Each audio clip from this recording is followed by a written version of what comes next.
അന്നെങ്ങാനും താജുൽ ഉലമ ഇറങ്ങി വന്നില്ലായിരുന്നുവെങ്കിൽ ഇന്നും രാഷ്ട്രീയക്കാരന്റെ ആലയത്തിലെ തൊഴുത്തുപണി എടുക്കേണ്ടി വരുന്ന ഒരു വർഗമായി നാം മാറിയിരുന്നു.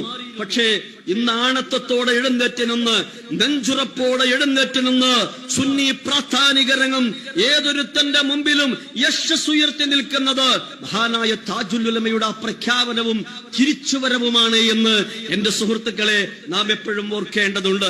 താജുൽ ഉലമ എങ്ങാനും ഇറങ്ങി വന്നില്ലായിരുന്നുവെങ്കിൽ നാം ഇന്നും ഒരു സമ്മേളനം നടത്തണമെങ്കിൽ രാഷ്ട്രീയക്കാരന്റെ ബേക്കിൽ പോകേണ്ടിയിരുന്നു. നാം ഒരു പ്രത്യേക ഒരു മന്ത്രിയെ ക്ഷണിക്കണമെങ്കിൽ അവരെ കാലുപിടിക്കേണ്ടിയിരുന്നു. ഒരു വിദേശത്ത് പോകണമെങ്കിൽ അവരെ സഹായം വേണ്ടി വന്നിരുന്നു. അതേസമയം ഇന്ന് കേന്ദ്രം മുതൽ കേരളം വരെയുള്ള എല്ലാ രാഷ്ട്രീയ നേതാക്കന്മാരും സുൽത്താനുൽ ഉലമ മാനപ്പെട്ട ഉസ്താദ് അല്ലാഹു ദീർഘായുസ്സും ആഫിയത്തും കൊടുക്കുമാറാവട്ടെ.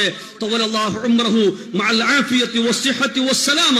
മഹാനവറുകളുടെ കാലിന്റെ ചുവട്ടിലേക്ക് ഇന്നുള്ള ഈ തിരിച്ചുവരവ് പ്രാസ്ഥാനിക രംഗത്ത് മഹാനായിരിക്കുന്ന താജുൽ ഉലമ ആ കനൽ പദങ്ങളിലൂടെ നടന്ന് നേടിയെടുത്തതിന്റെ വിജയമാണ് നാം ഈ ആഘോഷിക്കുന്നത് എന്ന് ഞാൻ ഉറക്കെ പറയാൻ ആഗ്രഹിക്കുകയാണ്.